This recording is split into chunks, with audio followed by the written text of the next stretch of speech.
Llamamos la felicidad al bienestar. Llamamos felicidad a la comodidad. Llamamos felicidad a la seguridad. Llamamos felicidad al estatus, es decir, ser alguien importante y a pertenecer a un grupo. Y esto le llamamos felicidad. Esto no es felicidad, esto es bienestar. Es diferente. ¿Y por qué lo sabemos? Porque personas que han alcanzado un nivel enorme de comodidad, de seguridad en su vida, de estatus, de pertenencia, siguen notando un vacío en su vida. Los vacíos del ser no se rellenan con el tener. Y ya podemos tener y tener y tener y tener, que estamos llenando un pozo distinto del pozo del ser. Y mientras no llenemos el pozo del ser, seguiremos notando ese vacío. ¿Es verdad que se viaja más cómodo en un coche bueno que en un coche no tan bueno? Sí. ¿Es verdad que se come mejor en Alicante que en otros sitios? Sí. ¿Es verdad que se está mejor en este salón que estuviéramos todos apretados en una clase? Sí. ¿Y eso es importante? Sí. ¿Es la felicidad? No. ¿Venimos aquí a hablar del bienestar subjetivo? Sí. ¿Venimos solo a hablar del bienestar subjetivo? No. Venimos a hablar también de la felicidad. Entonces tenemos que ver qué es la felicidad. Ahora, las personas que han alcanzado un nivel de bienestar, de estatus, es decir, de reconocimiento, de valoración, etcétera, etcétera, cuando notan ese anhelo, ese vacío, y dicen, hay algo que le falta a mi vida y no consigo saber qué es, están tocando una puerta muy delicada, que es la puerta de la incertidumbre. Esta puerta es delicada porque cuando tú la cruzas, el mundo cambia. Y preferimos lo malo conocido o lo que no es tan malo y es cómodo a lo bueno por conocer. Ahora que tenemos aquí el mar tan precioso y vemos la línea al horizonte, muchas personas durante muchos años vivieron encerrados en los límites del horizonte porque consideraban que fuera solo había monstruos y dragones. ¿Y si no fuera así? ¿Y si hubiera un espacio de posibilidad para el ser humano? ¿Y si fuera, como decía uno de los 7 sabios de Grecia, Pítaco de Mitilene, la oportunidad es una puerta abierta a infinitas posibilidades? Y si el ser humano no solo necesitara el bienestar subjetivo, que claro que lo necesitamos, sino que además pudiera experimentar algo más profundo que es la felicidad. Eso es lo que tenemos que explorar. Obviamente hay personas que se abren más a explorar en esa puerta porque sienten que no están experimentando nada de lo que le da un cierto tono de alegría o de entusiasmo a la vida. Son personas que están hartas de estar hartos. Estoy harto de estar harto. Tiene que haber algo más. Y como dice Leonard Cohen en su disco Anthem, hay una grieta en la pared a través de la cual penetra la luz. Hay algo en el ser humano, en nuestra profundidad, que siente que hay una dimensión dentro de nosotros que no estamos explorando y que si no la exploramos es muy difícil experimentar lo que es la felicidad.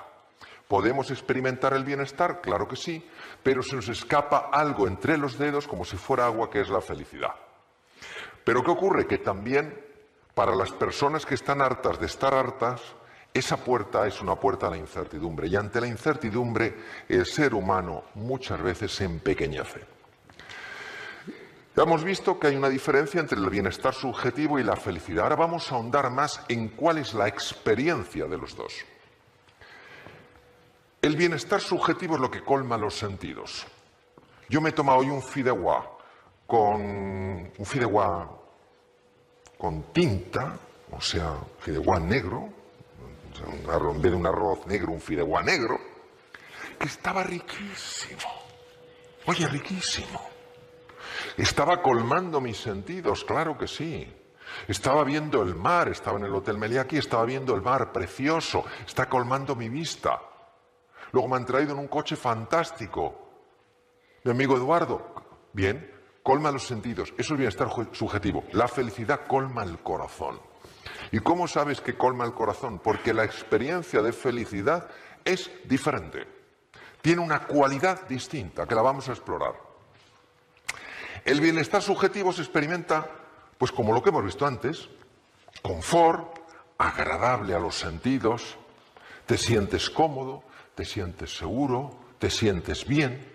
La felicidad se experimenta como serenidad, lo que los griegos llamaban la ataraxia. Es decir, incluso en las dificultades no pierdes el ánimo. Cuando las cosas te van bien, no se te sube la nariz. Es como una paz interior que no depende de lo que te pasa, que irradia desde lo que eres. Lo segundo es la alegría, es una alegría. Es decir, que no es estar contento, es una alegría, pero ya sabéis que la alegría está muy castigada hoy en día. Tú vas alegre, una persona alegre, poner cara alegre, por favor. Vas alegre por la vida. Y alguien te dice, Mario, ¿qué te pasa? Dice, no, que estoy alegre. Dice, ¿pero te ha pasado algo? ¿Te han ascendido? ¿Te ha tocado? No. Te dice, wow, qué rarito está este. La alegría está castigada, parece que hay que ir serios por la vida. Entonces hay una alegría que irradia, que no se siente el contento de que me ha tocado una lotería o que me han regalado una cosa que me gusta, es algo más profundo. Y lo tercero es una confianza esencial en la vida. ¿Por qué es tan importante eso? Porque cuando uno conecta con esto deja de tener miedo. Dejas de tener miedo. Porque te sientes sostenido por el universo.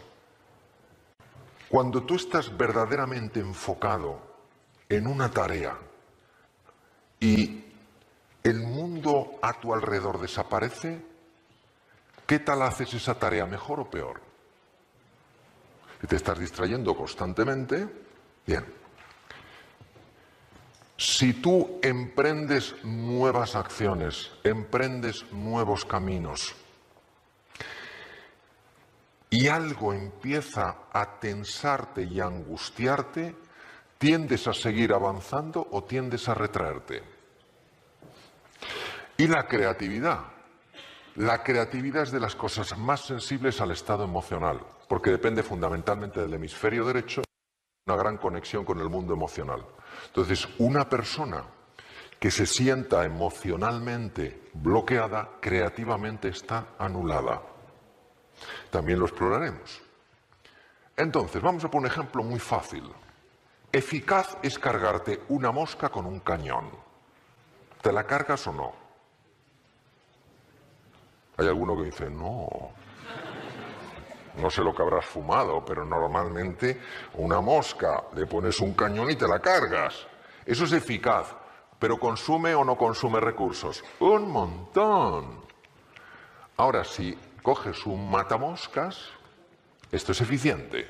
Con pocos recursos consigues lo mismo. Y esto es lo más importante que os quiero mostrar respecto de la relación entre la felicidad y la productividad. Mirad, voy a utilizar esta cosa tan chula, ya veréis, a ver si funciona. Eso es, a ver, enséñamelo. Bien. Observar, nivel de rendimiento. Esto es fantástico. Se queda bloqueado. Bien. Así se queda. Nivel de rendimiento, que es la productividad, la efectividad. Y abajo, nivel de presión interior. Esta es la curva de los profesores de Harvard, Yorkis y Dodson. ¿Qué quiere decir? Que si yo tengo un nivel de presión adecuado, mi performance es alto. Pero cuando mi nivel de presión aumenta más de la cuenta, mi performance cae en picado. ¿Cuándo yo noto que esa presión aumenta? Cuando no me siento valorado, cuando no me siento querido, cuando no me siento respetado, cuando soy incapaz de ver a la otra persona más allá de los juicios y me pongo a la defensiva, cuando me siento resentido, cuando tengo celos, todo eso aumenta la presión interior, es la base del sufrimiento humano y baja el performance. Os decía que Yorkis y Dodson no pudieron saber qué pasaba porque no había tecnología entonces, pero hoy sí existe y lo que existe es lo siguiente. ¿Veis? En color rojo está el lóbulo frontal. El lóbulo frontal del cerebro humano es el más importante en la productividad de una persona, porque es el cerebro ejecutivo. Es el que te hace tomar buenas decisiones, ser más creativo, aprender más deprisa, enfocarte bien en las cosas. Lo interesante es que cuando una persona se siente amenazada por el otro, bien porque el otro es más brillante, bien porque el otro es menos respetuoso, pero se siente amenazado y pierde esa serenidad, esa confianza fundamental en la vida, se activan unos núcleos llamados amígdalas. Pero muy importante, siempre lo digo, y todavía hay personas que luego me preguntan angustiados, cuando hablo de las amígdalas, no hablo de estas. Hablo de unos núcleos en los lóbulos temporales del cerebro. Porque en una ocasión, se me olvidó decirlo, una persona casi se me cae redonda. Le miro y le digo, ¿qué te pasa? ¿Te encuentras bien? Me dijo, no. Digo, ¿qué te pasa? Dice que estoy entendiendo toda mi vida y ya no tiene remedio. Me las quitaron de pequeño. ¡Qué penita! Estas son las amígdalas, los lóbulos temporales. Entonces, cuando las amígdalas se activan porque una persona se siente amenazada, o bien por la vida, o bien por los demás, o bien por las circunstancias, cuando una persona se siente amenazada por la otra persona porque en lugar de ver la tristeza, el sufrimiento detrás del ataque, solamente ve la ofensa. Cuando una persona no deja la herida a un lado, entendiendo que con la herida no se puede avanzar durante mucho tiempo y que el ser humano no hace cosas malas porque sea malo, sino que hace cosas lamentablemente incorrectas por su ignorancia, porque no ve, cuando uno empieza a trabajar eso, la serenidad, la alegría y la confianza empiezan a penetrar con más intensidad en su interior. Eso hace que la eficiencia aumente. Las amígdalas se tendrían que activar solo de forma oportuna y proporcional, pero no lo hacen porque nuestra mente se encarga de mantenerlas siempre activas. Y voy a terminar en esta breve exposición que ojalá nos haya ayudado a, por lo menos a plantearnos ciertas cosas de la siguiente manera. Mira, en una ocasión estaba con el profesor Howard Gardner aprendiendo temas de inteligencias múltiples con él, que fue el creador de la teoría de inteligencias múltiples, y conocí una mujer fascinante, una mujer muy extraña, porque yo le hablaba, tardaba en contestarme y al cabo de un rato me contestaba. Y entonces yo empecé a pensar que tenía un problema de audición, que tenía algún tipo de sordera. Yo empecé a mirar así, no soy muy discreto, empecé a hacer así. Dice, Mario, ¿te pasa algo? ¿Estás perdiendo el equilibrio? Digo, no, es que estoy... Entonces le dije, es que me parece que contestas demasiado tarde y está pensando si a lo mejor un problema de audición. Y me dice, no. Dice, no tengo un problema de audición, yo tengo una malformación o una alteración en el cerebro de tal manera que yo no oigo la voz humana. Yo la veo. Digo, ¿cómo que la ves? Y luego, efectivamente, hablando con neurocientíficos, me dijeron que esto existe. Es muy raro, pero existe.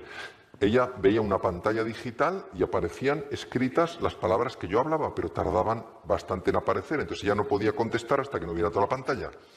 Entonces ella me dijo que había sufrido mucho porque la habían tratado como una estúpida. En lugar de entender que era un talento diferente, la habían tratado como una persona estúpida y había sido muy infeliz en su vida hasta que empezó ella a entender de qué iba esto del vivir. Y en una ocasión se fue a Nuevo México y a una escuela donde hay niños superdotados con niños que tienen distintos tipos de problemas y conviven. Ella empezó a dar clase a un niño al cual nadie había conseguido hacer que pudiera escribir recto. Entonces la escritura era para abajo o para arriba. Habían buscado neurólogos, pedagogos, nada funcionaba. Y entonces ella, que era arquitecto y tenía el título de Bellas Artes, empezó a enseñarle a dibujar, pero sobre todo empezó a enseñarle a confiar.